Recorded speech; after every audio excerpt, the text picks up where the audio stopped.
Call to order. James City County Board of Supervisors business meeting. Good afternoon, everyone. Mr. Stevens, if you could call the roll. Ms. Knoll? Present. Mr. Hippel? Here. Mr. McGlennon? Here. Mr. Eisenhower? Here. Ms. Larson? Here. Thank you very much. We have two presentations this afternoon. We'll start with our Clean County Commission annual report. Peg Borman, Chair of Clean County Commission. Good afternoon. Good afternoon to you. Thank you, Madam President, Madam Chairman. Madam President's good. That's fine. I'll roll with it. I don't think we voted on that. Oh, we'll get to it. Well, I'll start over again. To more members of the board, Mr. Stevens, Mr. Purse, Mr. Reinheimer, Mr. Kinsman, I gotta get them all in there, you know. Yeah. Anyway, we have them. I'm proud to be able to come before you today with the Clean County's annual report. Our first slide is I introduce our members. We only have Kevin Radcliffe and Heath Richardson here that I know of. We also have Rachel West, Charles Lauderman, Tim Stanley. He's our newest commissioner, and he's from Berkeley, and David Patterson and Bruce Schrock. We have 3 from Berkeley, 3 from Stonehouse, 1 from Jamestown. We need more. And guess where we don't have anybody? We're still looking. I hope you are too. We need somebody from Powhatan, and we need somebody else from Roberts too. So we really need. It would be nice to have 3 of each on the. So, but those of you who have 3 already, you're off the hook. Thank you. Great American Cleanup. That was in March of last year. We had 123 volunteers. We had 207 hours of volunteer hours. They collected 43 bags of trash weighing 1,032 pounds. You might recognize a few people in these videos, but they all did a great job, and we appreciate them.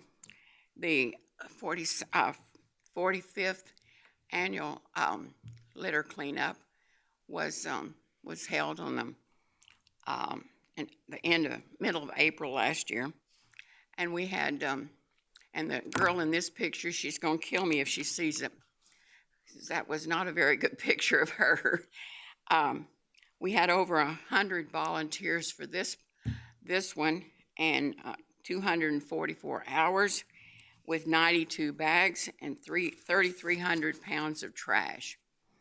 Then we had the Arbor Day ceremony at Freedom Park, Williamsburg Botanical Gardens. We planted a hackberry tree there.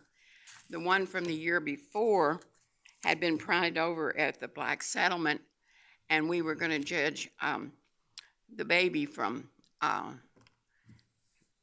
Cassie, her little boy, but she moved back to Florida, so we didn't get to.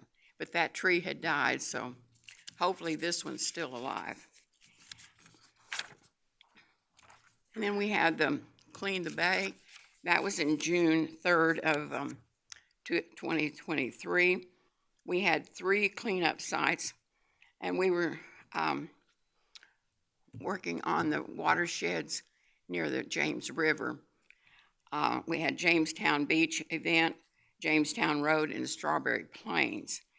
We had 14 adults, 10 youth that took part, and we had 125 pounds, and they didn't give us their hours. So, but we also had other events that we reached out to and participated in education events such as Fido Fest in March and Family Fun Fest in May. The Harvest Fest in September, and the Hallow Scream was in October, was canceled because of this weather. One of the highlights for the year has been the repair fair and Recycling Expo. We had 31 items that were repaired, and things were saved from the landfills. And coming through, because it was a kind of a drive-through as well as walk into for the repair fair. We had 192 cars come through.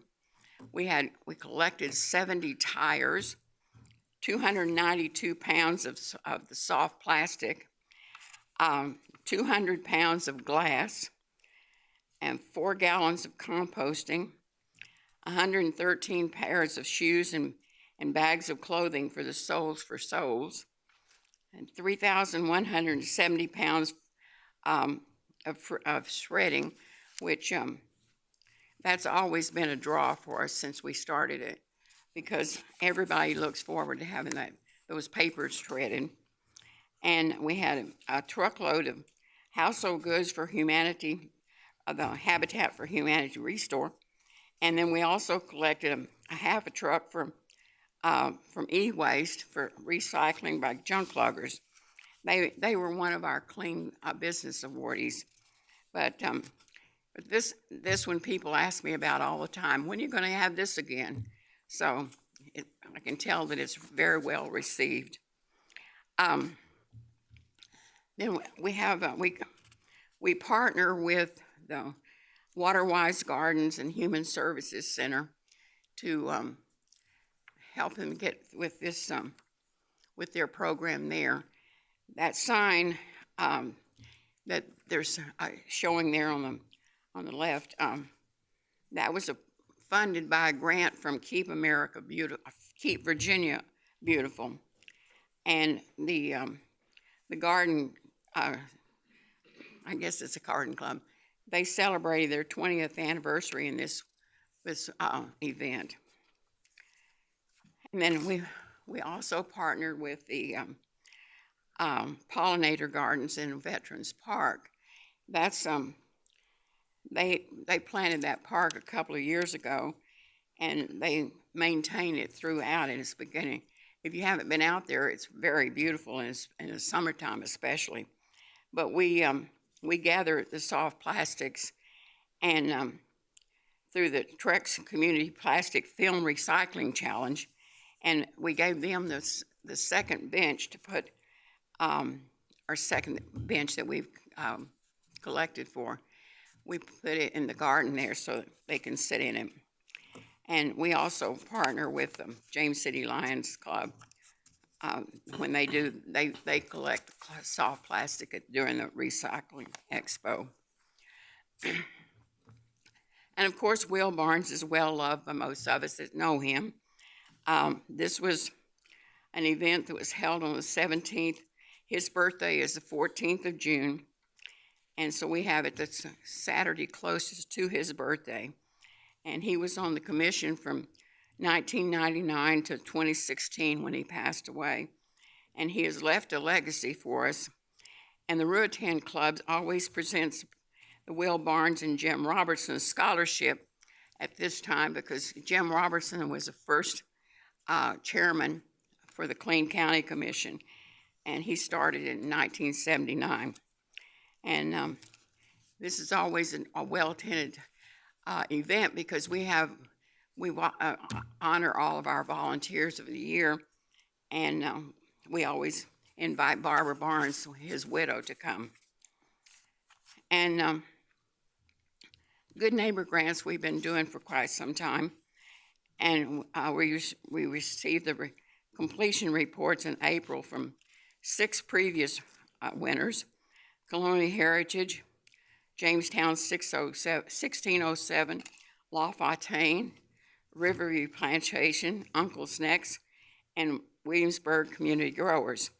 Now, the Uncle's Neck is not shown here, but I was privileged to attend that event, and they made a little library that people can come and put a book in, take a book out, and it's at the beginning of their subdivision, and it's very nice little plot there. But this one is from Riverview Plantation, and it shows the the grant's impact on how they have modified it. In 2023, we had 4 grants from Jamestown 1607, but they had to withdraw because of a new management company. And so we had only 3 grantees: Association at Stonehouse, Greater First Colony, and Newtown. And this is something we've been doing quite a while too. We had to suspend it during COVID, but we've finally gotten back to it. And it's the Clean Business Forum Awards. We sponsor it along with Hampton, Newport News, and York County. And one local business is given to each of 4 localities for outstanding environmental stewardship and beautification efforts on a quarterly basis. And our first quarterly was La Tienda at Stonehouse, from Stonehouse. Second quarter was Colonial Veterinarian Clinic in Jamestown. Third was Junk Luckers of Williamsburg, which is Stonehouse. And the fourth quarter was Citizen Farmers Bank in Norwich. And as you can see, there's 3 from Stonehouse. And we've given them other businesses throughout the county, but we'd like to have more applicants, especially from the other districts. And so I encourage you to talk to the businesses that have adopted green initiatives and enacted environmental friendly practices to apply online. Or if you want some of us to go out there, I'll be glad to take an application and go out there. But we thank our volunteers, because we've got overall that have assisted in all the cleanups. We've had 922 hours and 256 events that have been attended. There's ways that you can get involved. We have a litter league, Adopt a Spot, cleanup volunteers, garden volunteer, fixers for the repair fair and the recycling expo. You can sign up for the newsletter at it's www.jamescitycountyva.gov/3823. You can also you can apply for neighborhood grants. That doesn't have to be in, you don't have to have an HOA to do it. And most of all, you can join the commission and become part of our efforts to clean up and keep the county clean. Now, at this particular point, I was going to introduce Rachel West as the new chair coming in for the coming year. I decided it was time for me to step down and let somebody else take over. It was kind of a hard decision to make, but sometimes you have to do that. And I hope that she will become, she's been real good about doing so far, but there was one of the things that I remember most about her was the first year she was on the commission was she came to the we gave her the responsibility to accept the plastic bags, and we didn't think that we would have that many. And she had a small car, but we weren't just going to take them over to Harris Teeter. Well, it was raining like cats and dogs that day, and so we figured nobody would come out. Her car was so full that she was sitting way up like this, and she barely made it over to Harris Teeter. So we broke her in real quick. And I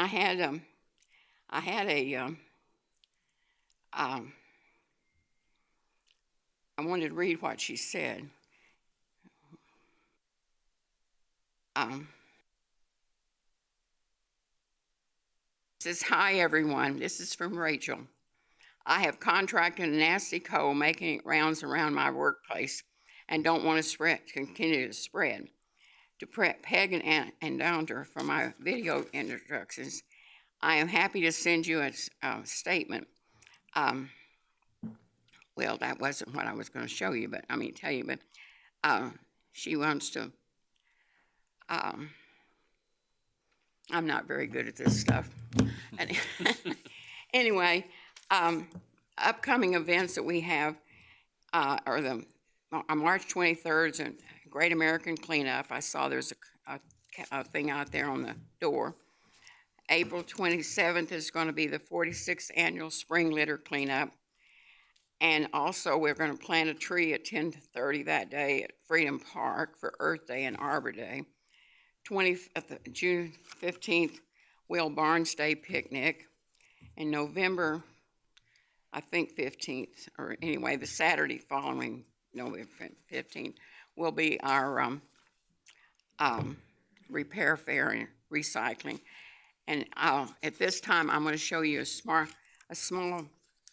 short video that Rachel was going to introduce, but we'll watch it at this time. I got involved in the commission because I wanted to serve my community. I would say I'm more of a doer. I'm very passionate about the environment. I'm very passionate about making sure that we live on a clean, healthy planet. My mother, Eula Ratcliffe, was one of the founders along with Peg Borman. You know, I thought I'd keep it in a family thing going, so whenever we have events to go to, like the Fido Fest or the Chickahominy event that they have every year, we give them brochures or information about what we do. Hopefully that we can get some people to actually sign up to volunteer. My favorite event we do is actually our Recycling Expo and Repair Fair. It's plastic bag recycling, it's fixing your appliances that you have at home so you're not throwing them into the landfills, composting, people can learn about that, shredding their important documents. Every quarter we have what we call a breakfast forum, where we meet with York County, Newport News, and Hampton, and we recognize different companies or different organizations that's doing their part as far as recycling and sustainability. Anyone is welcome to join. Anyone is welcome to volunteer. It's all about doing the little things. They all build into one big thing.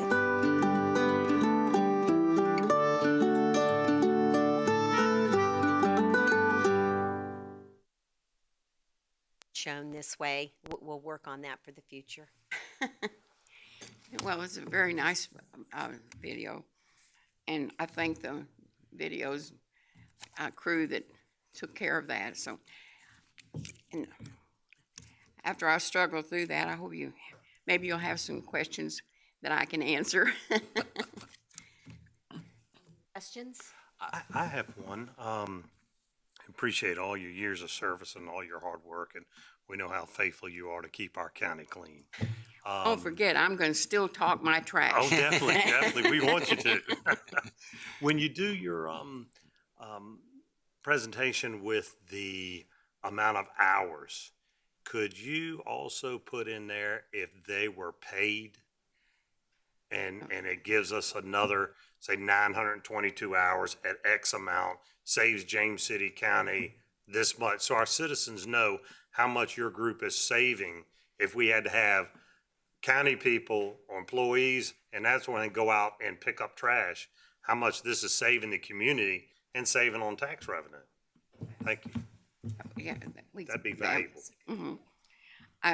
One time we did that. I can't remember when one year I did it, and we did take that into consideration, and we did the number of hours versus what the employees would have had to done. Right. And so, but we can work on Be that. good value. Thank you. Okay. Appreciate all your work.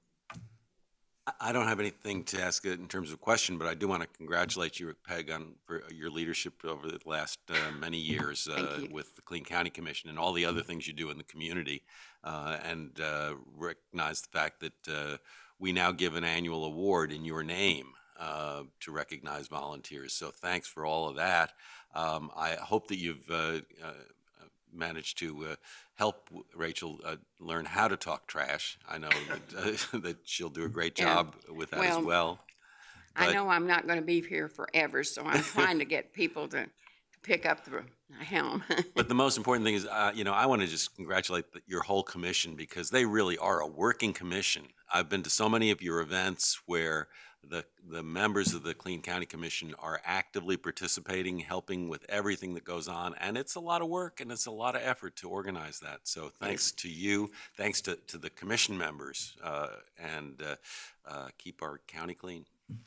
And thank you. We appreciate that. I also want to commend Andrea Case and Regina Jackson, the staff members, because they have to shoulder a lot of this too. And of course, Cassie was very good when she was here.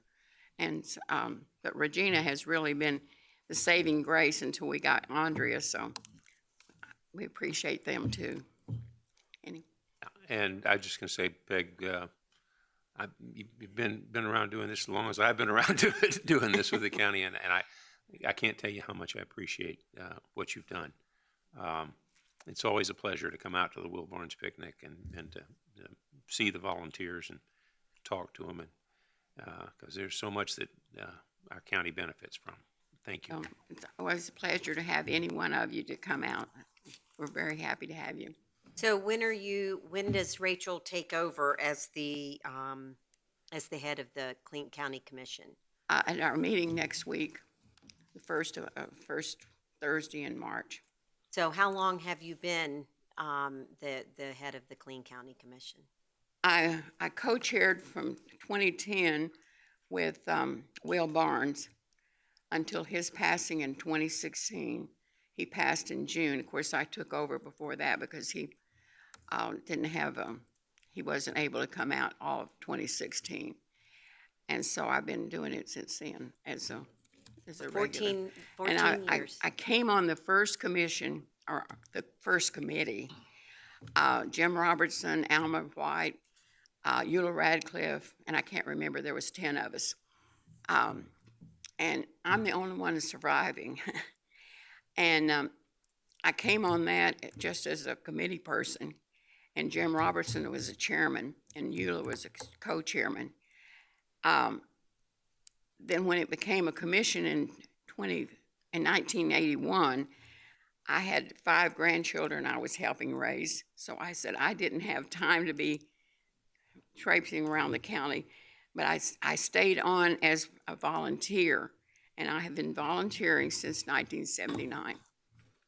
That is absolutely tremendous. I want to thank all your committee that does. I mean, we are a trashy place for whatever reason, and you do so much to help educate and to help get rid of some of that trash, and I am grateful for that. It's a big pet peeve of mine, and it's one thing since I've joined this board, having you come and educate has really enlightened me about, I notice it now when I'm driving, I get infuriated by it.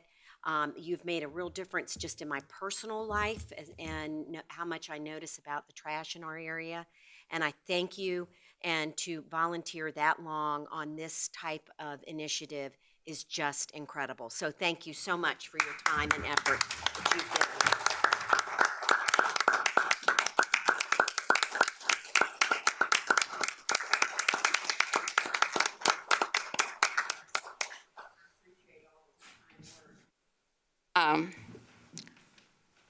You would have been appalled, or I think you grew up here, so I was appalled at how bad the trash was in this county when I first started with this.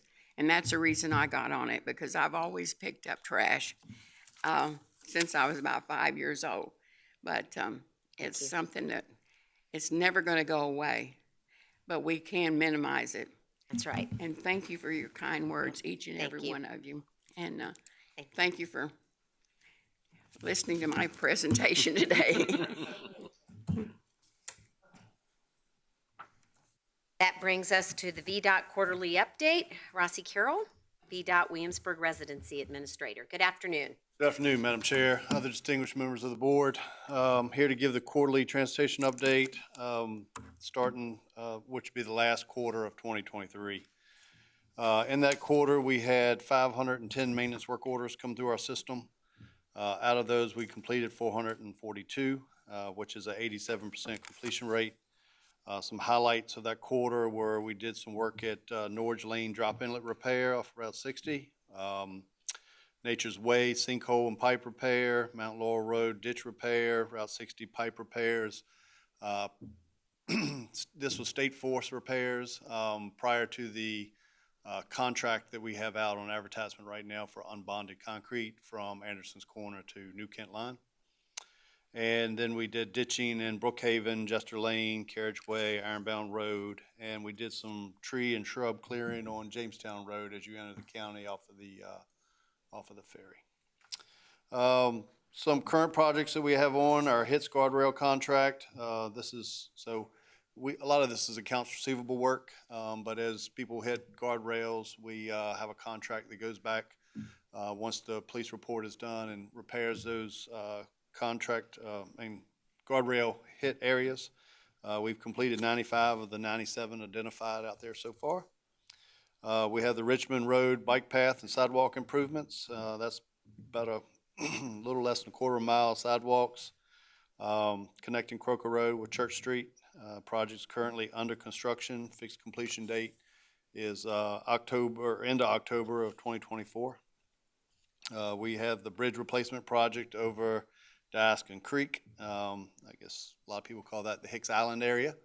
That project is actually way ahead of schedule. The temporary bridge has been taken down. The traffic is on the new bridge. There's some paving left to do out there, and that is about it. So we're really tickled that is so far ahead of schedule. And then we have Route 60 between Route 30 and New Kent Line. We have contractors out there now that are replacing pipe and lining pipe prior to the project that I was talking about, the unbonded concrete project. Some completed projects. I'm not going to go through all of these, but most of these are either in the closeout process, financial closeout, but the last two, the PM5E and the latex projects, they did actually end in this quarter, and they are in the process of closing out as well. So some upcoming projects. We have the Long Hill Road Shared Use Path project. It's a smart scale project. It is certainly kind of on and off again. We are in the process. We're still in preliminary engineering. They're still in the scoping phase. The project will attach or connect the shared use path for the Long Hill Road project, and also the existing that runs all the way up to the center. Rec center. The rec center, yes. So that really connects all of that whole corridor from Long Hill all the way up, I guess it's called Depew Lane now, on up into City of Williamsburg. So pretty neat project. We have the Croker Road 4-lane widening from the library to Route 60. That is awarded. We had our pre-construction meeting on that last week, and you'll start seeing them out there next week. So that project's going to move right along. And we have the Pocahontas Trail reconstruction phase 1. That is also in preliminary engineering. That advertisement date is February 10th, 2026. We have Jamestown Transfer Bridge. That's the hydraulic lift surface on our side of the river, and it'll replace the chain-driven connecting piers. So from the pier to the boat, it replaces those two that are on the Jamestown side to a hydraulic system. So if you've used the ferry, you'll notice on the Surrey side it's a hydraulic system. On the Jamestown side, we have a chain outdated system. So putting that in a new system will help, especially there's only two on our side. So we'll hope that project goes smooth. We're waiting on starting that project because there is currently a POW project going on as well. Sometimes you'll see a ferry boat parked on Jamestown side just because they're doing the POW, POW, replacing the POWs over on the Surrey side. and they have one pile or dolphin that is going to be taken out on the Jamestown side. So we have the HSIP project for unsignalized intersection improvements throughout the county. This one has been awarded, and it's Long Hill Road. We also have full depth reclamation project that has been awarded. This went out to advertisement a few times, but I'll get into the roads with that in just a little bit. I have it listed out for you. And then we have the PM5E asphalt schedule, which is a fairly large schedule for this coming summer. So the contractor has a lot of work to do in James City County, but I have a list of those roads as well. And then this one just started up in our preliminary engineering pre-scoping, and that is a rev share for Centerville, Jolly Pond signal installation. If you look there, we have PM5E. This is our plant mix schedule for this summer in James City County. All of these roads here listed are in James City County, and like I say, it's almost 2 times the amount of roads, lane miles and dollar wise, that we paved in James City County last year. So looking forward to getting these knocked out by the contractor. We have the pre-construction for this project scheduled at the end of this week. Then for the full depth reclamation, you can see here there's a list of roads. A lot of these are in the Kingswood area. Some of them are off of the Government Road area, Oak Drive area, Penniman Road area.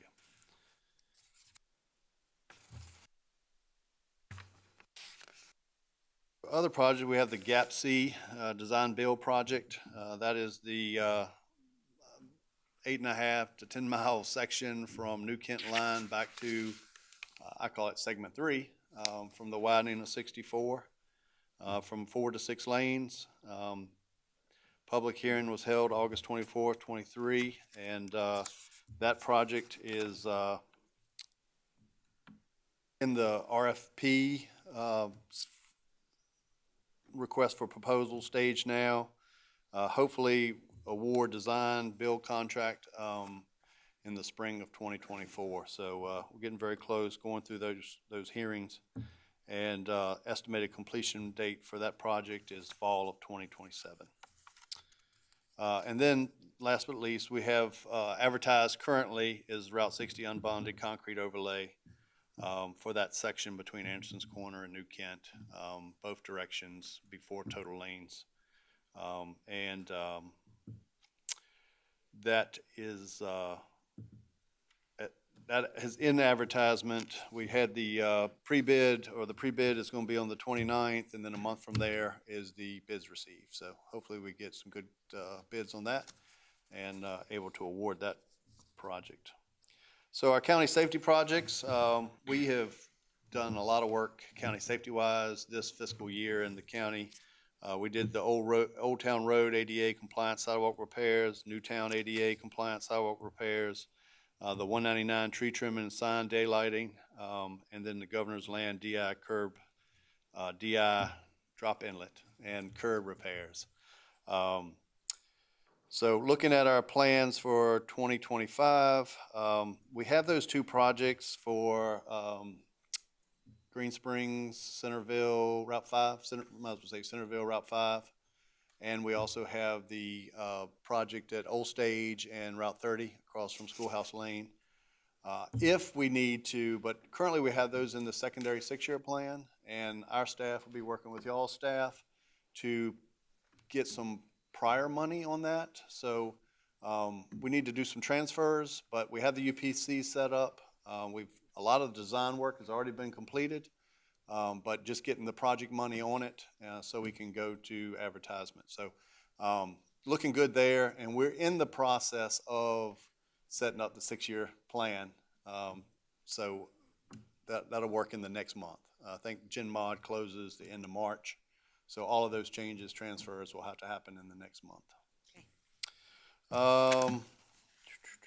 Traffic studies, we did some intersection safety reviews, Route 60 and Wellesley Boulevard, just looking at the install stop bars in both directions at crossover, reuse stop sign, install divided highway sign with route shield at Wellesley Boulevard. And then the intersection sign review for William Bedford at intersections of 1651, 52, 54, 57, which ended up, the recommendation would install yield signs at Richard Grove North and Richard Pace North. And then here at the end to conclude, I just kind of did what the major work for the I-64 Gap C widening and the timeline and sort of some benefits that comes off of our project page for this project. So that concludes my quarterly update, and be glad to take any questions or concerns at this point. Thank you. Thank you. Questions? I had one question, and that was, where are we? I think you guys had come up with a concept of how you were going to address Airport Road and Old Moortown Road. I think that you were examining the potential for a traffic circle there as opposed to a traffic light.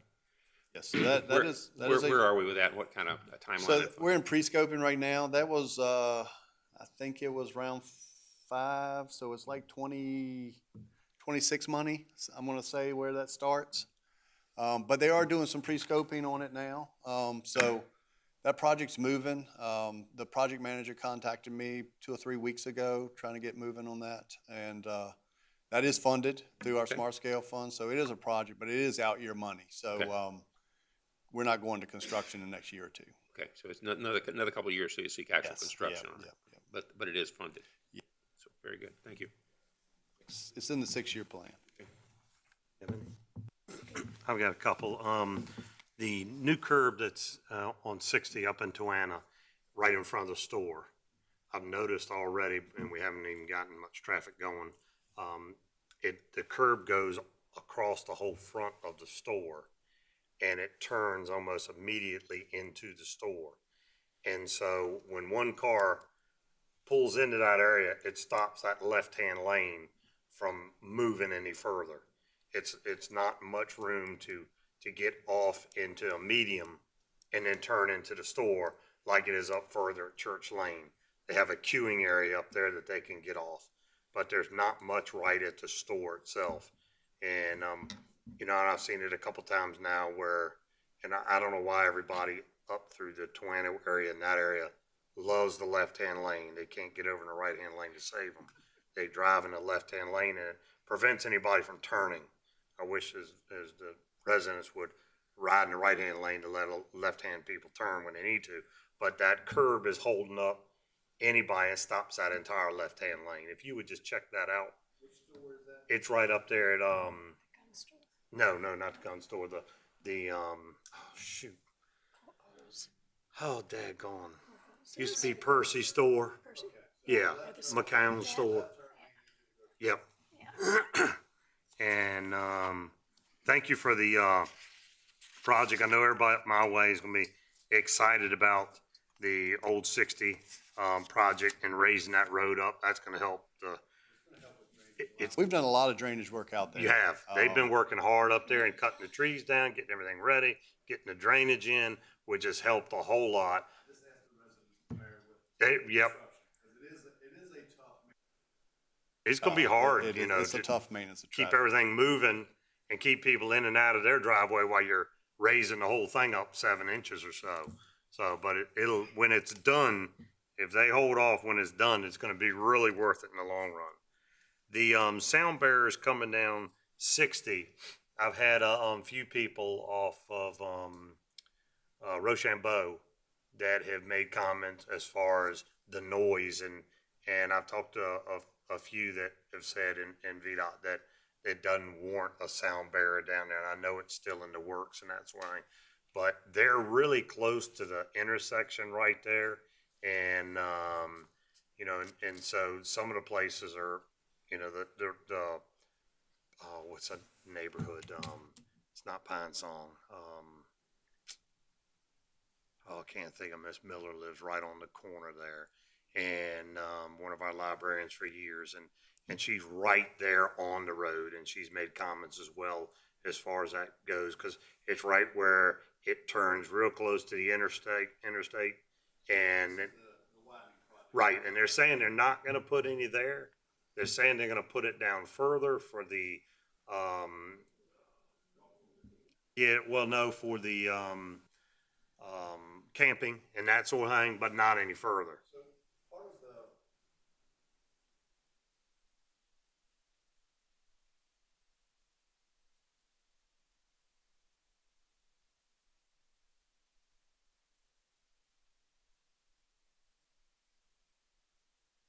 Right, But part of the design build project, the contractor also has to do a sound study as part of their design as well. okay, So that may change some of that, but they will do based on the ones that are impacted, that are within that 1,000-foot, Right. that were within the study limits. They will do it again just to see, because I don't know if you remember segment 2, all that was sort of changed some during Right. the project. Yep, it was. Based on new findings or new development from the time we did the environmental impact to the time that we were actually designing the project. and will the design build team do, a public hearing or have a chance for the public to come out and say anything during that process, or is that? Typically, we have the original public hearing, and then once they start doing the design, if there's issues that are pertaining to a certain area, they'll meet with those communities type thing. It's normally how it is. I'll check and see if there is in that design build plan, if there is another public hearing as part of that project. Thank you, appreciate that. And this is kind of off a little bit, but we have 2 lights at the Pottery, one that's useless. And everybody complains about it, and everybody's got to stop, and I know why it was put in, and, and I won't go into that, but do we ever take lights out, traffic lights? But it's not to say that we can. Could we repurpose it and take it to, Oh, you really can't move it somewhere else. You can't just take it up and move it somewhere. I don't know who's gonna pay for it, for one. That light was part of the development. right? So the development would need to kind of agree that, yeah, I don't have the traffic volume, but I don't know what the future plans are gonna be for that too. So at the same time, you may have something future that would require, part of that study, that there would be a light there as well. I'm all for putting it on blinking, status, but one thing, you have a lot of U-turn traffic coming off of 199 and use that as well. So if you did blinking, you couldn't have that phase for U-turns. So I think most of the time, that's what makes people stop there, is the U-turn traffic. I don't see a lot of use coming out of the industry. Yeah, it always seems to be traveling out all the time. You know, there'll be one car up further and this one's stopping and this one's stopping, and I'm like, we got the main traffic that we're holding up while we're stopping at 2 lights, and Both of those signals are connected together. So it used to be you get stopped at one, you got stopped at the other, it Right. seemed like. That's not the case anymore. You may get stopped at one because the phasing, but they do coordinate now. They are connected. we look at that first one coming out of Lightfoot, that first one being a blinking, and the second one being actual traffic light. We've discussed this many times. And I will work with the county on what we want to do there. But yeah, I can't say that we can, because there is some need there, but you just need to make sure that none of the needs, the need's not there any longer. Yeah, I think as part of examining that, you ought to go out and do a study of how many times the traffic cones have that entrance blocked off. Because about 90% of the time I drive by at that traffic light, you're blocked off. You can't turn in or come out. So it's literally the owner has barricaded it. So it's not useful for entry and exit to the parking lot. It's strictly just that turning motion. So the length of time that is barricaded by the owner might become a factor. So we operate it. I mean, we are the owner operator, because the development, builds it and we kind of take it over. right. But at the same time, it was put up as part of the development, so some extra steps have to be. I understand wanting, the two lights, because as you stop, you're gonna look at what's over there and possibly shop, so I can understand why. Also look, so the first one from Lightfoot, even though it has coned off now, but for any long-range plans, that's sort of the entrance to whatever's behind there as well. So I don't know what the long-range plan is for that side either, so I'd have to look into that as well. For sale. I do know, because I live there, that left turn going north or west, whichever way you're going to go, that property has been under contract for an assisted living facility and commercial on that side of the road, it would help that. But I have the same thoughts, but but that's where it's there for. And that road is cut off from Colonial Heritage because it is owned by the people who bought the lot there, so. But I mean, But they're gonna one of build, the- but one of the we don't things know that when we've they're gonna talked build. about is, just putting it in flashing mode, Yeah. yellow and red. That and would be it a still- great idea. It still operates, It's a good idea. Can, are you finished? Yes, sir. Great, thanks. Just a couple of quick questions for you, Mr. Carroll, if I could. First is, have we resolved the problem that was brought to our attention at Gatehouse Farms off Neckoland Road, the intersection between Gatehouse Boulevard and Neckoland? The drainage stuff? Yes. I'm gonna have to look into that. I'm not sure. If you could, I mean, I know the areas we're working on that with them, but I'm not sure. if you could let me know whether there's been a final resolution on that, that'd be great. Also, I'm pleased to see that, we've got plans in the works for phase one of the Pocahontas Trail project. But was wondering, so now that's planned for almost 2 years from now as the start date, I believe, or at least the contract would be awarded at that date.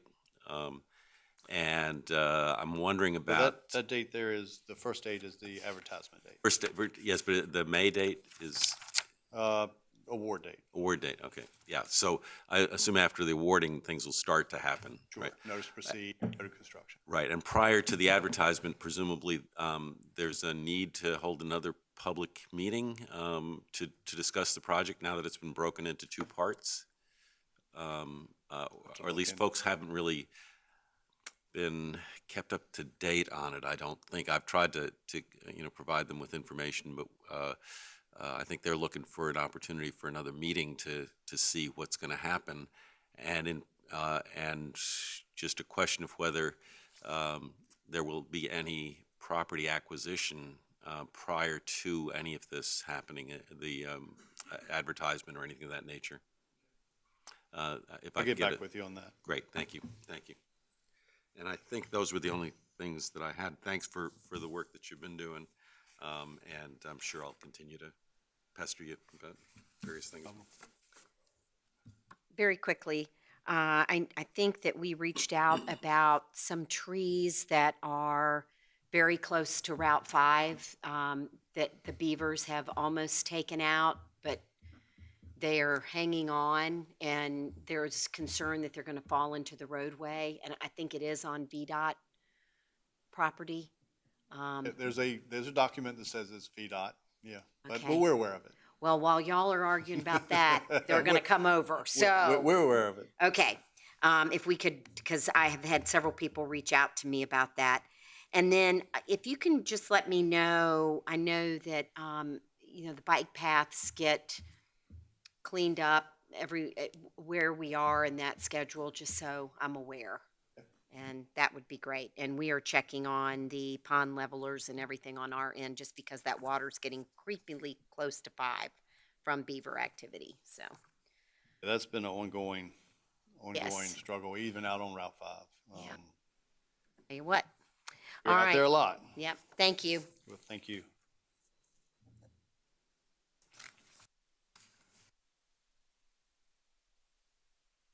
I think that's it. All right, thank All you right. very much. Thank Y'all you have a so great much, day. Mr. Carroll. You have a good day. All right. That brings us to our consent calendar. Today, our consent calendar consists of the following items: Board Appropriation Chesapeake Bay Mitigation Fund, 4113 South Riverside Drive, $21,125. Compensation Plan and Personnel Policies Agreement with the Clerk. Contract Award, $123,750. Replacement Emergency Medical Services Supervisor Vehicle. 4, dedication of the streets in Phase 2 of the landfall at Jamestown Subdivision. 5, grant award, $1,500, love sign. 6, minute adoption. Does anyone wish to pull an item? Motion for approval? Right? Mr. Stevens? Mr. McGlinnan. Aye. Ms. Knoll. Mr. Hippel. Aye. Mr. Eisenhower. Aye. Ms. Larson. Aye. Motion carries. I did just want to bring attention to 2 items if I could, and I see one of them leaving, and that is the dedication of streets in Phase 2 of the landfall at Jamestown Subdivision, which technically is Supervisor McGlinnan's, but for many years it was in the Berkeley District. Is this it? Is that the last roads to be? And I'm getting a head nod from Ms. Small. Thank you. All right, great. And then I just thought I'd take this opportunity, since we had the clerk of the court here, Elizabeth O'Connor, if you might just want to come forward and so we could introduce you. I don't know that you've been here since your election as the clerk, and so that we could take a moment to say hello. And you were the acting clerk when Mona retired, and then you were duly elected in November. Yes, ma'am. And so it's my understanding this is your compensation plan and personnel policies. It is. All right, and hopefully everybody worked with you and got all of that straight. Yes, and I was very grateful Mr. Kinsman and Mr. Reinheimer stepped up and assisted me with this, and I appreciate you and all the members of the board for reviewing this and taking your time to support us. Absolutely. So good Thank to you. see you, and that way everyone can get a chance to meet you. So thank you so I much. appreciate it. Thank you very much. With that, that brings us to board discussions and real estate assessments. Mr. Stevens, is that you? I believe we're going to turn over to Gabe Gallagher as we're going through our 2-year reassessment process. He's got a short presentation to discuss with you, and then we'll see what kind of questions you have from that. All right. Welcome. Good afternoon, Chair, members of the board. I'm Dale from the Real Estate Office. Our assessments and responsibility. Fair market If you value. can move in front of the mic. Or maybe pull it Thank up you. too, Dale. And pull it up a little bit. Thank you.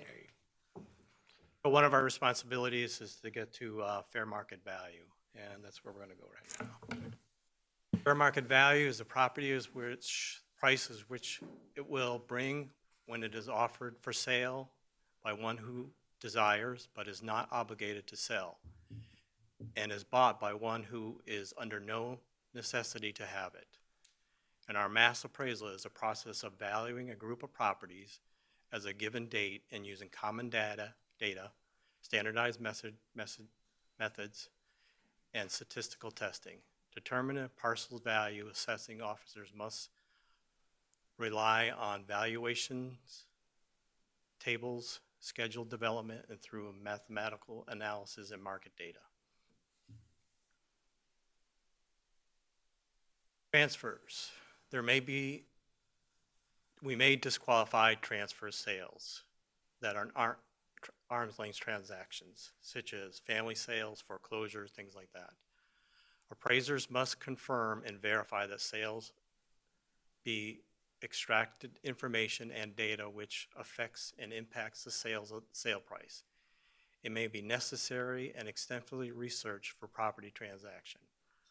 Our goal is to ensure that the database contains significant information to verify that the sale occurs as an arm's length transaction, that the sale price reflects the market value of the real property.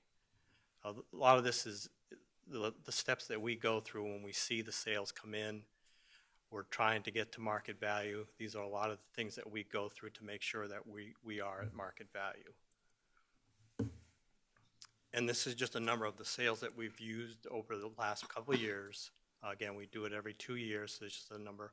We also have to submit all our sales to the state of Virginia. So it will include all the disqualifying sales. So when we disqualify a sale, we have to have a code saying why it's disqualified. We can't just take it out of our analysis just, for the fun of it. So to be disqualified, it has to be, we have to have a disqualifying code. So these are the remaining sales that we've used to. So can I just ask, would that be about 7.5% of the residential properties in the county that have turned over in the last 2 years? Oh, the 2,400? Yes. Possibly, yes. Not. I didn't do the math on it. But this is the results of the increases that we did. And this, I broke it down into property classes. So of course residential, though it's in red, it didn't go down, it actually went up. So just pointing out that the increase for residential is, from our valuation to the new valuation, is 21%. And this is valuation, this is not revenue, so this is what we increased values of the homes throughout James City County.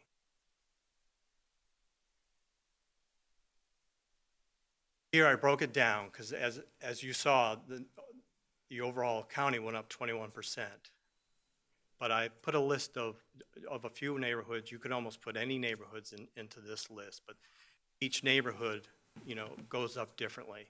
You can see the different percentages for different neighborhoods throughout the county. We also did the median sale price of what it is and where we're at now. So those are, and you could see the big one that stands out there is the 52%. A lot of things that drive the market up, or the market, I should say, whichever way it goes. But it's location, it's price range, and that's why we're the one that you see the 52%. That's well below what the median is for the county. So they're after those properties, so they easily bid those properties up. So, but what at one point it might have been 150, it easily goes to 180 and goes to 200. So very quickly, because there's very few on the market, there's very few of them in the county. So it was at a very aggressive market this year for those type of properties.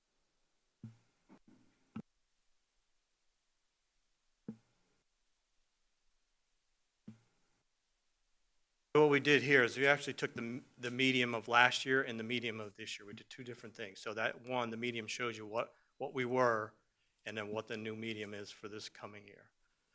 We also took that so we could also see what the rate would be, what the cost would be as well. So, because we do get the questions, though we're doing the value, they really want to know, what their tax is going to go up. So this gives an example. We use the medium one to give an example of what would happen with this particular, it's a property, where it went from and where it's going to.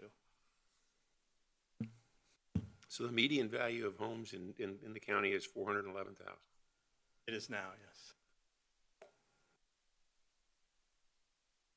That's the median.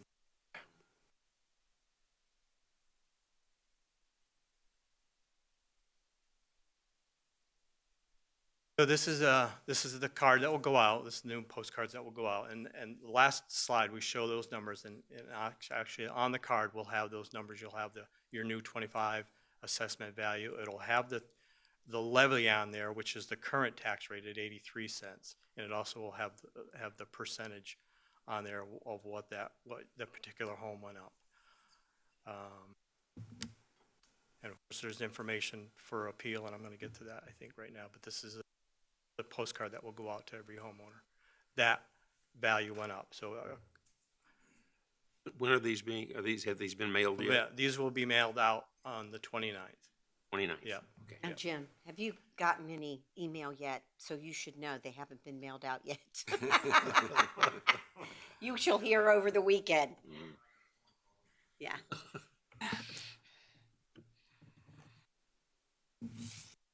So this is at the point where I'm going to bring Vicki up. Vicki's here with our office because a lot of people are going to get that notice in the mail. They're going to want to know why it went up.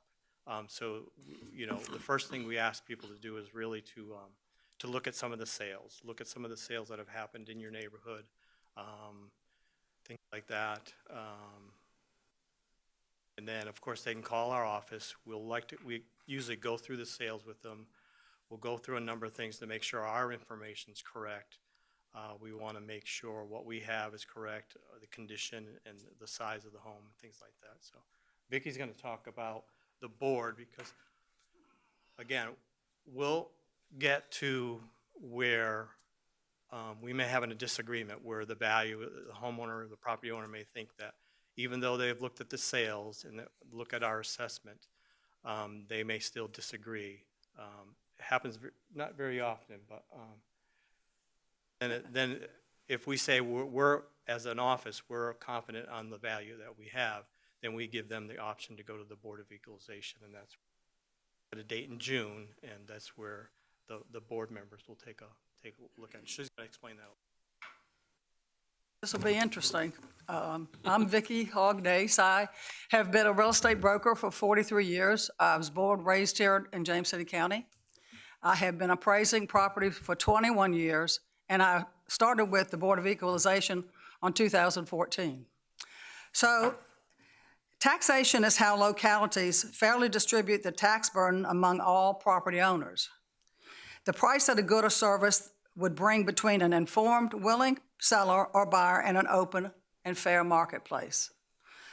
So the assessments get mailed out in February for the homeowners, and if they have a question, they call back and ask Dale's office the question, and normally they put that person who is questioning their assessment back to a mass appraiser who does their area and is really related to what their questions they're asking.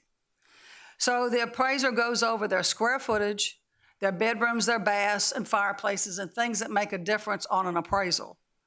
Because, and I've been doing this a long time, so if the homeowner is still dissatisfied and can't find what they're after, we give them the Board of Equalization forms to fill out, which they have 30 days. They have to be back to the assessor's office by April 30th.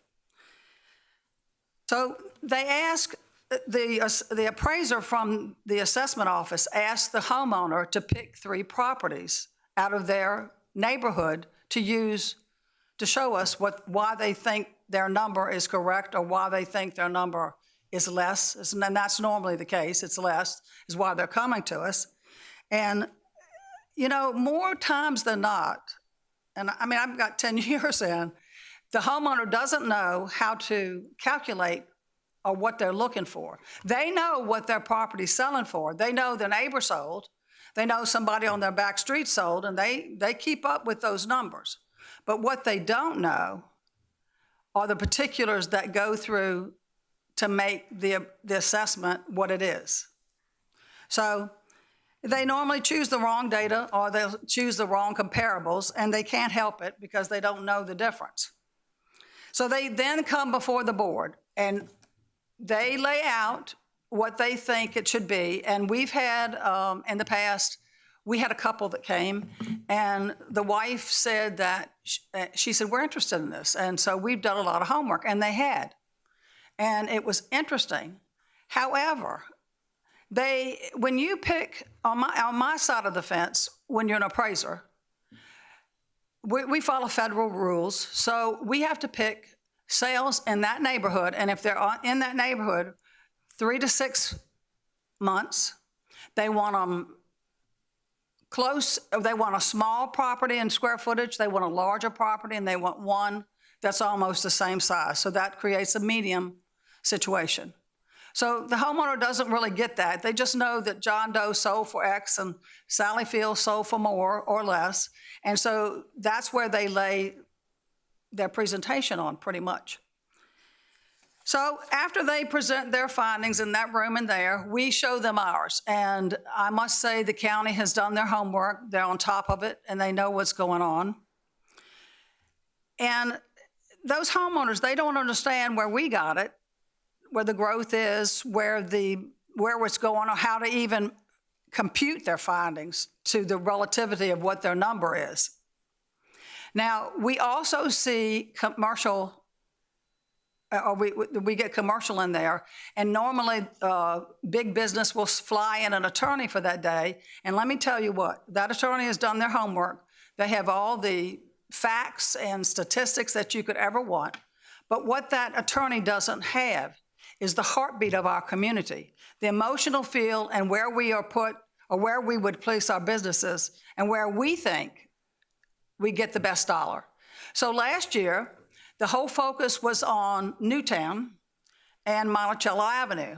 And I mean, we have the people on this board are very well in depth about what's going on in the county.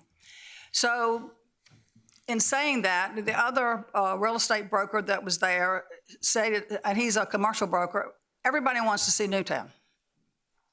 They're interested there. It's higher, but that's where we go to buy our groceries. The banks are there, the shopping's there. So, and there's a lot of, as far as traffic on Monticello, it's horrible in the afternoon, and it leads back to 199 that gets bottlenecked all the way to Jamestown Road. Everything stops up. So they don't know that, but they present their case well.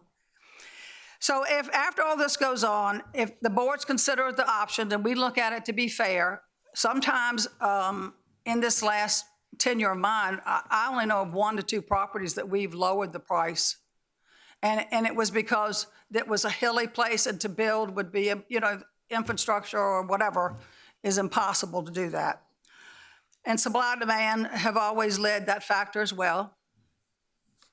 So their next set is court. If they get no satisfaction from the assessor's office or nothing from the Board of Equalization, they'll go to see the judge. Now, I want to have a little fun, but this isn't fun. This is current market conditions that shakes me to the core, and it will probably shake you to the core. My resource of my data is from the Williamsburg Multiple Listing Service, where everything is statistically done every month, all the time, and show the high lows of whatever's going on. Supply is low and demand is high. That's here, and that's led since COVID. I had one of my best years of real estate in COVID because I had properties that were vacant and nobody lived in them or were there, and buyers were afraid to go in the vacant houses because they didn't think COVID existed there. So in January of this year, combined listings for condos, townhouses, single-family dwellings, and land, we had 583. New listings were 95. Pending and under contract were 151. Sold and closed was 138. Inventory absorption is 3.9. The median price range for James City County, 2024, $5,087,500 with days on the market of 29. Now, who can afford that? That's a medium price house. I'm sorry, would you repeat that again? Was it 587? Repeat that? $587,500 days on the market. So I said, that's interesting. So what did we do last year?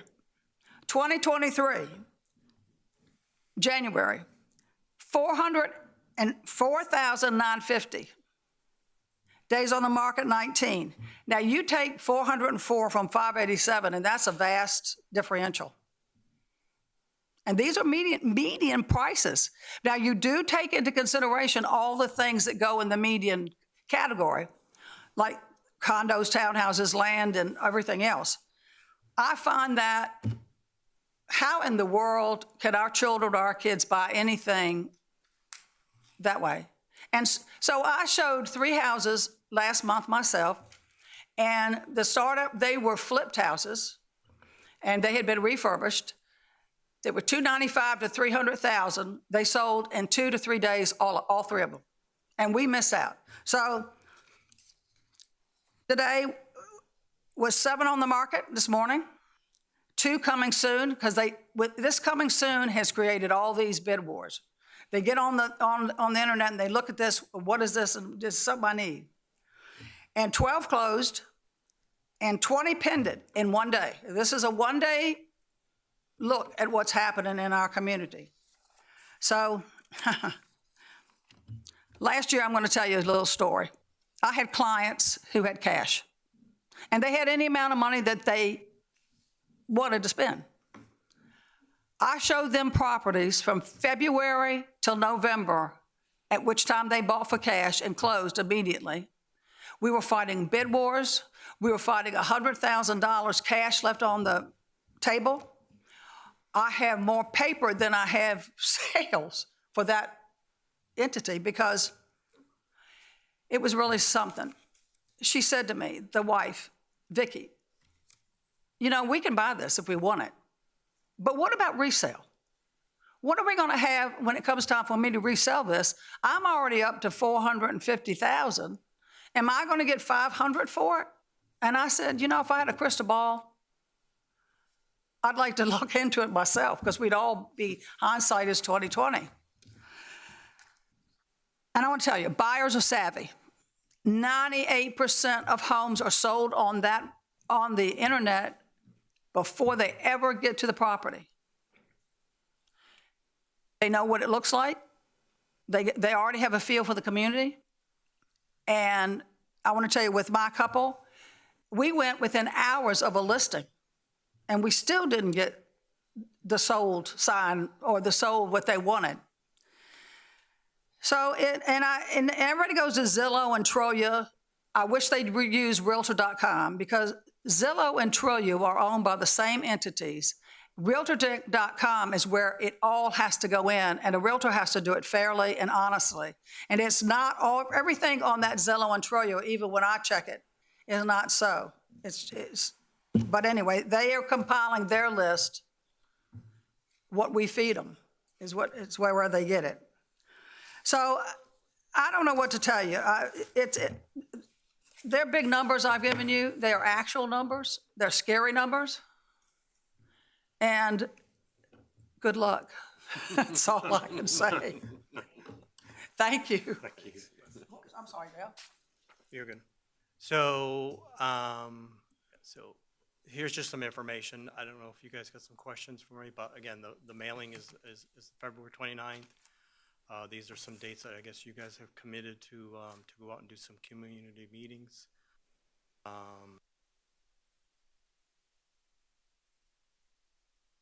Let me just ask one question because I want to make sure I understand this precisely. I think we've seen differences between what we're saying is the average price of the average value of a home. If I understand what you're telling me is what the average sale price, the median sale price for a home would be. Is that right? That's correct. So there's a difference there, right? Oh, it's a vast difference. Yeah, I mean, if you're talking about the number that I gave and the number that she gave, I mean, ours is coming from the sales that we've used, things like that. She's using MLS, not that there's anything wrong with it, but you're applying it to all homes, and you're looking at the actual sales that have taken place in the past month, past year, however long the time frame. I mean, I'm in the trenches. Right. Oh, absolutely. I understand. I'm just trying I get beat up. I mean, I've spent more gasoline and ink and paper than I have closed or sales that go to fruition. Right. Did that answer? Did that clarify your? I think I understand now that what we're talking about are going to be two different numbers if we think about the person who is in a home that has been reassessed, okay, but is not on the market. I understand that the homes that are selling at very high prices, but I don't know that those homes are reflective of the whole housing stock in the county. And your numbers give me the whole housing stock in the county. Right. Yes. Yeah, I think Dale's numbers was 400 and some for a medium. Yeah. 411. And Vicky's it's 587. So sale prices. It lets people know that we're not going by the sale price, even though that's what they're going for right now. That's what's happening out there actually every day in the market. But we're in James City County looking at what is that sweet spot? Where do we need to be? Not what you're selling for, but where is it across the county wide? That's what you see. 2022 and 2023. So I'm looking at that, again, we're always in the past, so we're looking at that to Right. bring it to fair market value. Fair market value keeps on going. Right. We've stopped Right. as of January, so we're looking at the past. So again, she's pulling it from MLS. Her numbers are gonna be a little bit different than what I'm pulling. I'm still taking the sales that have happened in the past 2 years, and I'm looking at historical data where she may be looking at like last month or this month and things like that, so. Shocking. Yep. Yeah. $100,000 difference. Easily. Ms. McCartney, did you have something you wanted to add? Yes, good afternoon. Of course, I'm Sharon McCarthy, Director of Finance, and Dale and I work together very closely. Dale pretty much touched on what I was going to say. The time period of the reassessment is a 2-year time period, whereas the numbers provided by Ms. Vicky, of course, were a point in time as of January each year. What it tells me is that the prices of those home values continue to escalate. We're at 400 and some change back in 2024 or 2023, and then most recently in January, it was 500 plus thousand. So it just shows that the sales continue to climb. But again, our values are based countywide. Over all of those 2,500 sales, it was about 7.5% of our total taxable parcels over a 2-year period. So that's part of the difference. I also wanted to explain for the public's purpose, of course, median means half of the sales were below that number and half of the sales were above that number. That is different than mean, which is an average. So numbers can be tricky. It means different things, but I also wanted to mention that as well. Right. I mean, one of the things that distinguishes these two numbers is that it could be that the pool of housing that's on the market is different from the average home in the community. You know, most of this bid war stuff was Newtown. And what's funny, we still have new construction going on in Newtown. And some contributions were made from sellers. That astounds me. When you get into that price level, when you normally have the money, sellers were given concessions. I mean, good-sized concessions, 3,000 and up. And I think one thing we need to remember too on this assessment is we're assessing it 2 years ago. Not assessing at current market value. So when citizens hear we're doing a reassessment, it's a reassessment of 2 years ago, not today. A lot of people think it's a today's assessment, but we're not at the value of today. We're, right, 30th, right. then back, so. Yep. Yeah, yeah. But So- it wasn't too, I mean, I get what you're saying. It was 2 years ago, but it also up to January, or December 30th. December, right. Yeah, So the cal- two full years. Calendar year 2022. Yeah, I mean, one of the things that strikes me when you say Newtown was a big driver in this, it does, I mean, I think it's true that Newtown has recently added some larger, more expensive homes to the market. What's interesting, because I do what I do, and I have the 2 license, and then I come to the board and I hear what they have to say, I get to know what's happening now and what they have to, I mean, it's just, I mean, I love that I Yeah. have that foresight. Well, thank you for what So you're doing. Can I add one thing? Yes, sir. So the podcast that I did just a little while ago, there's actually a sales statistic in there. And you'll see in there the 22 sales, most of those sales are at 100% or more. Because in 2023, the market kept going up. So we drove those the reassessment values at least 100%, if not more, just to get those 23 sales up to what today's market is. There you go. And that's to try to get them in the 90s at least, so. And I think that'll help a lot of the citizens understand if they go to that podcast and understand where everything's going. And I would suggest all the citizens, if you get a chance, go to that podcast and listen to that. And that'll help you understand a lot of what's going on. Those sales that I showed, or the medians that were in even just those neighborhoods, those medians. Thank you so much. Good job. If board members have additional questions, even though it is not a topic on our retreat, you can bring those forward, and I'm sure that Mr. Stevens we'll be happy to answer, and we can also pass them forward to Dale. So thank you so much, both of you. Appreciate it. You too. Great. So that brings us to our financial update, FY 2024 second quarter. Cheryl Holland. Hello. Good afternoon, Madam Chairwoman, members of the board. I'm Cheryl Holland. I'm the budget manager for the county, and today I'll provide some updates on the county's finances for fiscal year 24 through quarter 2, which ended on December 31. This presentation will just focus on the general fund, so we won't be covering CIP, ARPA, or some of the other grant funding that we have. To start off, we'll first take a look at the county's general fund revenues. Presented here is the county's FY24 revised budget and actual revenues through December 2023. FY23 is also presented for the same time period to provide some comparison. The FY24 adopted budget totaled $231 million, and revisions to the general fund budget reflect uses of fund balance approved during the fiscal year. General property taxes is our largest revenue source, representing 2/3 of total revenue. This category includes real estate and personal property taxes. The December actuals for general property taxes reflect collections from our first regular billing of the year. So you'll have a rough idea as to where the county stands at the halfway point. Our second regular billing for the fiscal year is due on June 5th.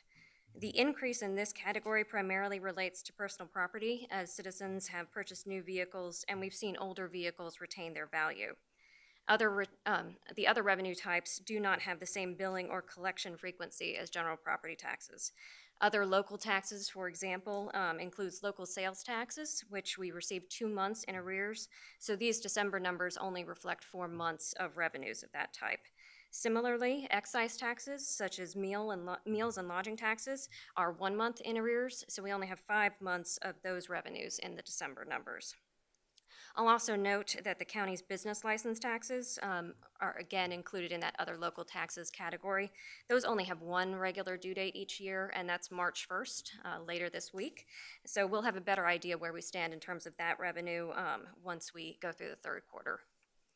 Looking at the other actuals through December, you can see that our other recurring revenue lines, which go through charges for services, are holding relatively steady compared to last year.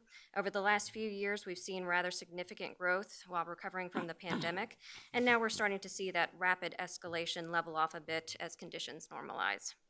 Moving on to the miscellaneous line item, we sold a property in the first quarter of FY23 for $1.3 million, and that's what caused that increase there for FY23 compared to FY24. Lastly, on the fund balance line, you can see that the county has used $12.8 million of fund balance during FY24 for various purposes, including support of FY24 capital projects and outstanding purchase orders from the prior year. Use of fund balance in FY23 included similar initiatives. The year-over-year change in quarter 2, excluding fund balance, is shown in red at the bottom of the screen. This change is negative primarily because of that one-time sale of property in FY23. Without that sale, we would have seen a year-over-year growth of about $1.1 million. Switching gears to the spending side, this slide shows the budget and actuals for the second quarter of FY24. Please note actuals includes both expenditures and encumbrances. If all expenses came in evenly, then we would expect to see about 50% of the budget utilized so far. And overall, we are at roughly 50%, but you can see that some departments are over that percentage and some are under. And we'll go over the specific departments on the next slide. This line graph reflects department spending in the blue line, as well as a 50% benchmark to reflect the two quarters that we've had so far, and that's that green line is the 50%. For those areas tracking above 50%, it's important to note that not all expenses are incurred evenly during the year. In IT, most of our equipment maintenance and software contracts have to be paid in full at the beginning of the year, and that's why you can see them at 55%. Contributions and transfers, that includes our support to outside agencies, most of which receive their funding at the beginning of the fiscal year. It also includes transfers to other funds, the majority of which are done in July. So that's, again, why you see that at 64%. Now, these timing differences are normal, and they usually work themselves out during the course of the fiscal year. But if you have any questions on the specific expenditures, I'm happy to go over those.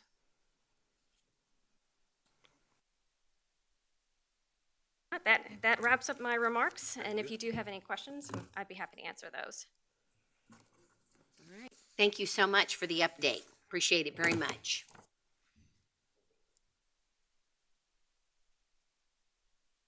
That brings us to ORD 22-0001, amendments for Scenic Roadway Protection Comprehensive Plan Amendment, Community Character Corridor, and Short-Term Rental Development Standards Revision. Thomas, how are you? I'm well. How are you? I'm good, thank you. Thank you, Madam Chairwoman, and good afternoon to the Board.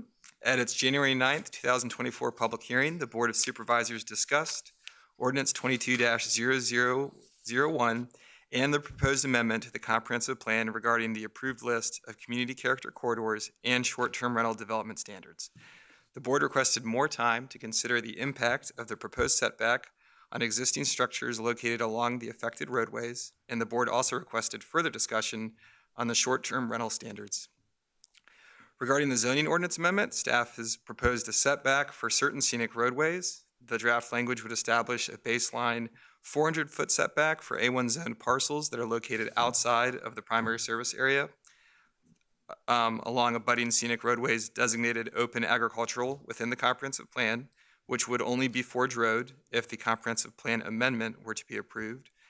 This draft language, per the board's direction, would allow lots with a depth of 300 feet or less to have the 75-foot setback requirement, lots with a depth greater than 300 feet and up to and including 500 feet to have a setback requirement of 200 feet, and lots with a depth greater than 500 feet to have the 400-foot setback. To provide flexibility for existing structures made non-conforming by this proposed setback, staff included draft language that permits these non-conforming structures to expand, provided that expansion does not go further within the setback. At the January 9th meeting, the board inquired about having separate setback standards for some lots and not others along the corridor, for example, having setbacks for currently improved lots versus currently vacant lots. This could only be potentially accomplished via the creation of an overlay district, and an overlay district is a potential tool that would be utilized to establish unique development standards. And it would first have to be created, and then the desired parcels to be included would be placed into the district via a board-initiated rezoning. In the absence of an overlay district, having setback standards that vary based on consideration of things like building square footage, height, and other existing or non-existing features is not recommended by the county's attorney's office.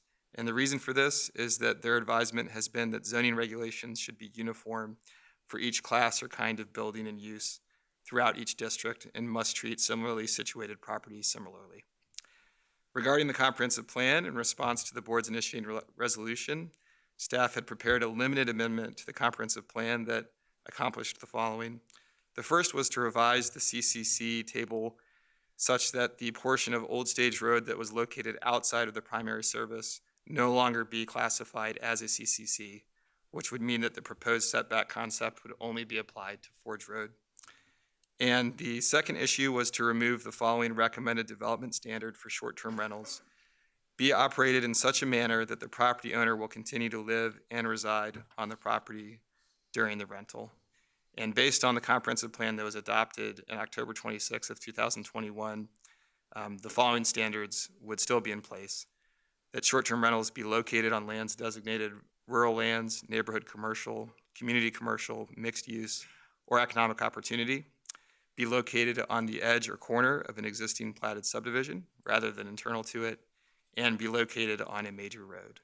And we look forward to your feedbacks and guidance. We did have a map created showing the lots that would be affected for the setback concept, and happy to answer any questions or turn it over to you all. Thank you. Thank you. Questions? I've got a few. I'm fine with taking Old Stage out. The biggest thing was when this was all brought up was the protection of Forge Road. And then, of course, in all the other stuff, I never thought something so easy would take so long and be so cumbersome. And maybe it's just my common way of thinking of things. And And I'm thinking, if you've got a piece of property and you have a house there and you want to add on to it, well, you've already got an existing house. This is not going to include your existing house and your existing structure that you want to change. It's more tailored to new structures and how far the new structures, the old structures, if you've got a piece of property and you've got a house and it's 100 foot off the road, oh, well, yeah, in planning decisions, it would be non-conforming. But it's there, it's existing, it was there before this plan was ever put in place. This plan is looking for new structures, not existing structures, and not penalizing people with a small lot and saying, okay, since you only have a small lot, you're not going to use any of it. We're not trying to do that either. And the church is a prime example down there. The church has to stay where the church is. If it burned, please don't think I would hope it to burn. It's a beautiful church. But if something happened to the church today, we would then be able to put the church in the same place the church is in right now. We wouldn't say, now that we've changed this for new structures, because this structure is existing and it's limited on what can be done. So we need to work with the property owners that have that limited amount. What we're looking at is, or what I'm looking at, is that we're not getting more houses built on top of the road. We're going back 800 feet and saying, okay, that's where you can still use all the rest of that frontage for horses and running stalls and that sort of thing, and keep that character through Ford's Road like it is now. I'm not looking to say change anything as far as smaller structures that are existing, structures already in place. It's just new structures that are coming on board. And I think if you check with most of the people down at Ford's Road, I haven't had any pushback as far as this isn't, except for some new people that are building and want to build. And, and everybody wants to build a house close to a road because less driveway, less maintenance. I mean, that's basically what it boils down to. But to have the road or have the houses and pushed off the road a little bit to keep that corridor looking as it does now and not crowd it like every road we have in James City County. It gets right up on top of the road, gets crowded. Anytime you want to do anything to that road or put a bike path or a walking trail or anything else, that impedes all that because now people have built on top of the road. So it was initially, when I brought this forward, it was to protect that corridor and protect the existing structures that are down there, the existing farms that are down there, and anything new would be limited to how close they could come to the existing road. And I would think there would be an easier way for us to figure out how to do that. The process to me is, well, we're going to limit this, we can limit that, we can't have this, you're going to have to get rid of this, we're going to have to tell them they're non-conforming, they can't ever do this.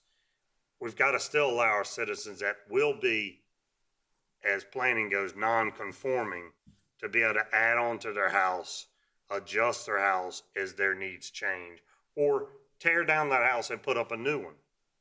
And if they want to back it off the road some, that would be fine. But if they can't, they've got to have that ability.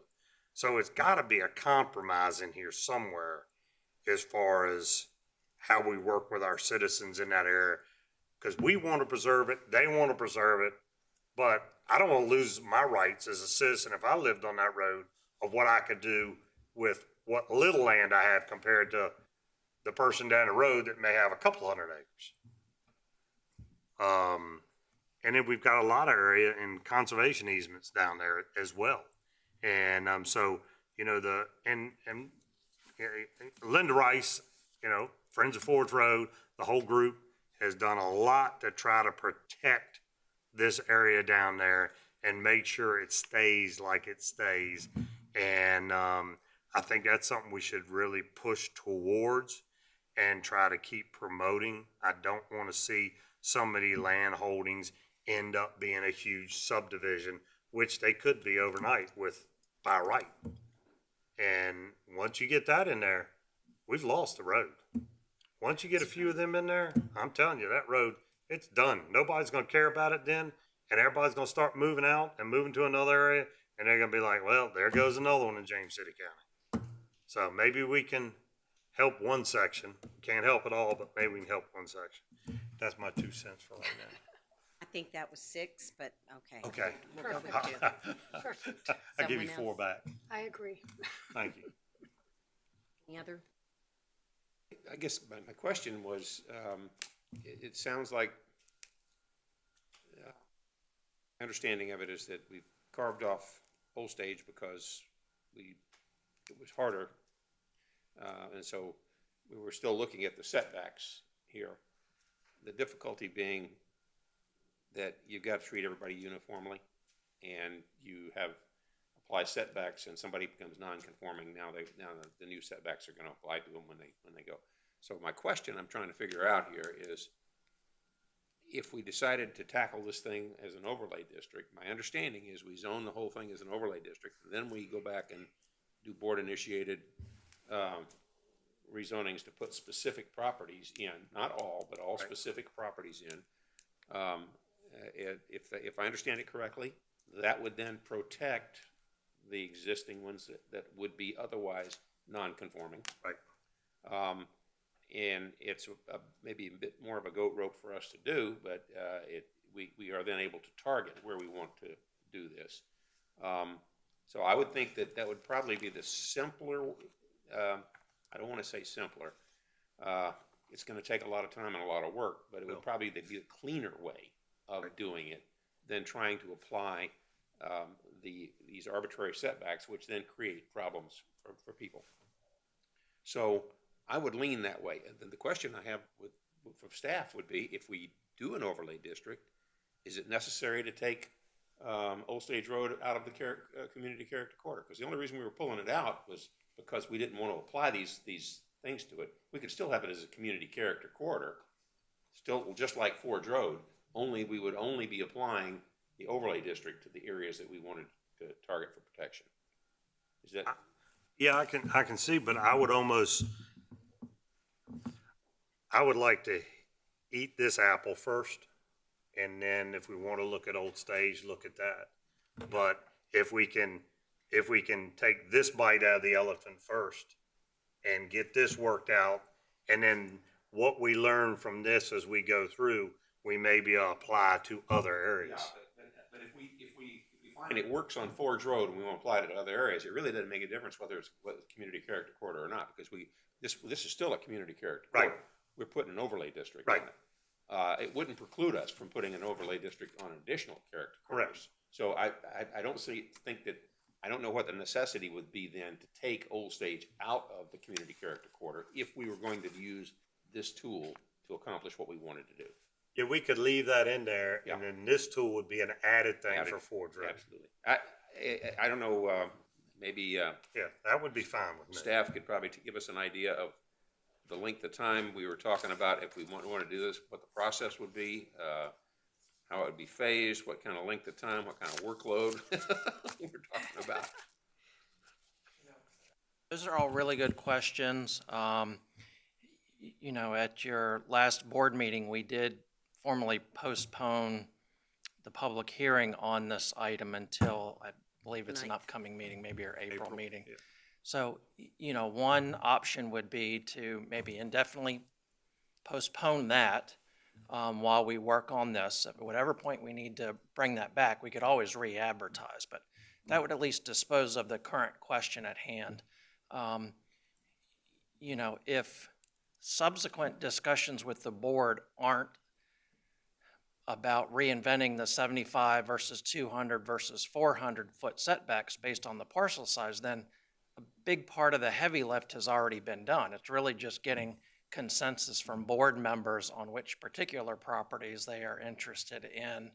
But what I would recommend is, while we indefinitely defer the item that's currently before you for public hearing, you know, I'm going to suggest, you know, give staff a little bit of time. Let's go back, because it is kind of going sort of back and then starting with a whole different process. I want to catch up with the team. We'll get that figured out on what that means from a calendar point of view.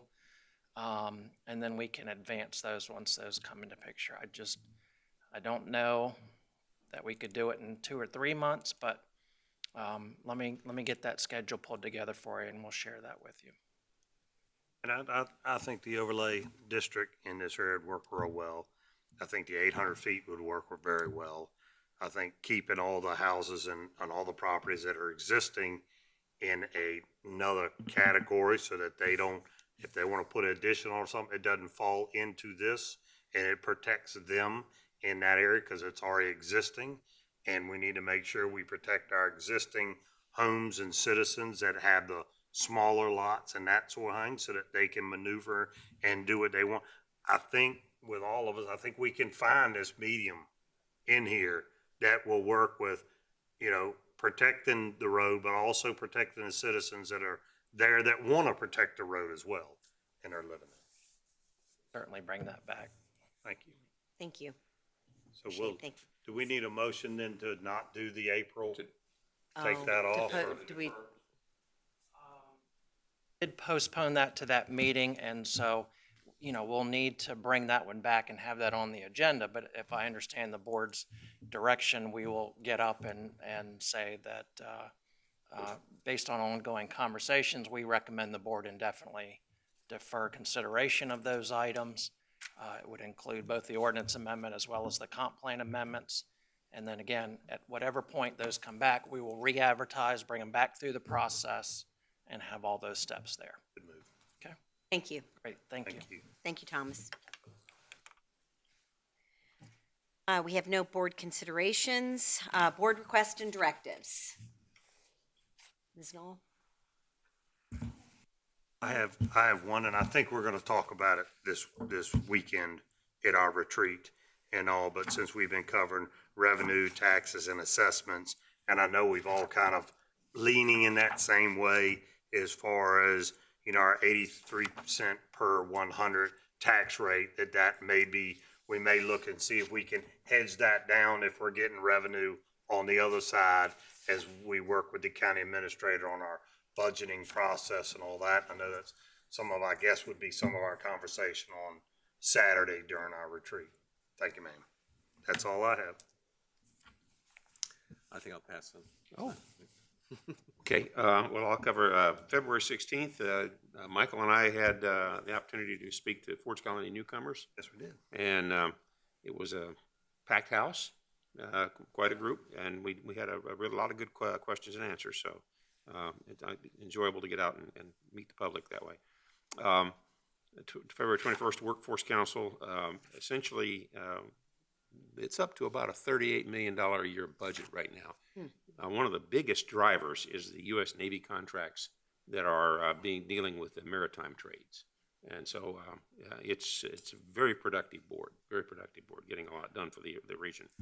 I do have one request, and I've spoken to all my fellow board members and staff, but I want to go through it and say, essentially, as we know, later this year, there are going to be various changes to the county code as it applies to stormwater management and erosion and sediment control. The state has issued a new model ordinance that becomes effective July 1st. And as the board considers these changes, we'll have the opportunity to consider other amendments of particular interest to James City County, including special stormwater criteria and the implementation of our watershed management plan. And I'll highlight that the special stormwater criteria, I believe, are about 10 years old now. They're 2014. There's some significant changes. The studies that were done and the federal studies have indicated that a lot of our watershed management and stormwater management was based on rainfall that is now terribly outdated. We're finding figures that are 20 to 25% higher based on what's happening with our climate. So as a result, a lot of our facilities are undersized and not doing very well. So it'll have a significant change to our plan and future development. So when we're faced with the big policy and county code changes in the past, we've, for example, leading up to our last comp plan, changing density regulations and updates to Powhatan Creek. The board has directed staff to draft a resolution to not schedule items for legislative consideration until after adoption of the changes, and also directing staff to let applicants know that it's the board's expectation that such forthcoming applications incorporate new changes. So I'd like to ask tonight that my board fellow members support me in requesting that staff bring back to our March meeting a resolution stating that new legislative applications will be postponed from consideration by the board until such time as new stormwater ordinances are adopted, and that in the interim, staff is directed to inform applicants that applications should incorporate the anticipated changes. This will have a significant effect on the eastern state properties around Newtown. It will also have an effect on the Chanco's Grant. It will have an effect on Whitehall. A lot of these developments that are coming forward, it will have an opportunity for us to actually make sure we get the right sized stormwater facilities and protections for these properties. Is there a date to that? Yeah, they would bring the resolution would come back to the next meeting. Okay. And from staff, I think we're looking, it's probably going to be well into the fall. So you're probably looking at a year? Probably looking out toward the end of the year. Yeah. With everything else we've got on staff, we just added a few more things. So yeah. I think they can bring this resolution back fairly quickly. The resolution. Yeah, the resolution. The question is what? The study itself. Right. No, yeah. the study itself, and I discussed it with Paul. This is one that the changes to that particular stormwater ordinance, and everything comes directly back to the board. And I know we've done So them in it the does past where we said a year to give enough time. So maybe that's something that comes back in the next If that's what they recommend, that's what I think we could consider. that. Okay. So if everybody's, thank you. Okay, I'll be very brief. I just wanted on Sunday, I was supposed to go on a family whale watching adventure down in Virginia Beach, and just as we pulled into the parking lot, it was canceled due to high wind. However, surprisingly enough, my 3 adult children were okay with going to the aquarium with their grandmother that day, which was really kind of cool. But one thing that I found very interesting that was going on in the aquarium, first of all, it was packed. And I'm curious to know, I'll dig into that, but because as we all know, people were not in Virginia Beach to go to the beach on Sunday, but the aquarium was packed. However, what an opportunity there was for education while we were there. HRSD was there doing a SWIFT presentation. Unfortunately, I could not convince my family to attend that. So I was the only one that seemed to be interested in SWIFT.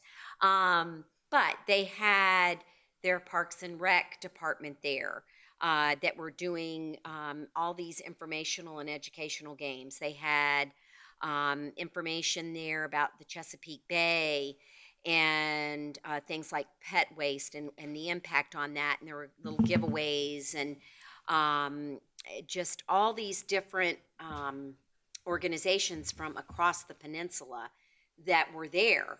And so that just got me to thinking that when we have something like the Sports Center complex does open, I think that it was a great opportunity for education about things that are happening around the area. And people were, now granted, they were giving away pins and, stuffed little dolphins and things like that. But point being, it was an excellent opportunity to educate people about things that were going on in the area and things that were really important, like Chesapeake Bay and our water works and stormwater and things like that. So I'm hoping that we will be able to take an opportunity to do things like that if we have something once we get that open. So with that, I will move to reports of the county administrator. I think you've got enough to talk about in closed session that I'll defer on this meeting. Okay. Nothing to report. All right. May I have a motion to enter closed session for the following? Discussion of reports or plans related to the security of any governmental facility, building, or structure, or the safety of persons using such facility, building, or structure. pursuant to Section 2.2-3711A19 of the Code of Virginia. 2, discussion of the award of a public contract involving the expenditure of public funds and discussion of the terms or scope of such contract where discussion in an open session would adversely affect the bargaining position or negotiating strategy of the public body pursuant to Section 2.2-3711A29 of the Code of Virginia and pertaining to the contract for the joint operation of schools between the county and the city of Williamsburg. 3, consideration of a personnel matter, the appointment of individuals to county boards and/or commissions pursuant to Section 2.2-3711A1 of the Code of Virginia. A, Board of Zoning Appeals appointment. B, Wetlands Board and Chesapeake Bay Board. C, Historical Commission appointment. D, Agricultural and Forestal District Advisory Committee appointment. Motion. Thank you, Mr. Stevens. Ms. Knoll? Aye. Mr. Hippel? Mr. McGlinnan? Mr. Eisenhower? Ms. Larson? Aye. Motion carries. All right, we are in closed session.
hold and see if he comes in.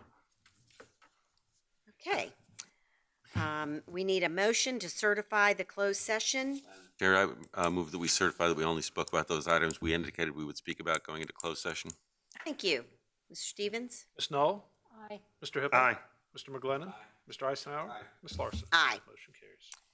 With that, Supervisor Eisenhower, would you like to make the motion? I will make a motion for the following appointments. Number one, to the Board of Zoning Appeals, Mr. Andrew Frank, recommended for an appointment to the Circuit Judge for a 5-year term that expires March 31st, 2029.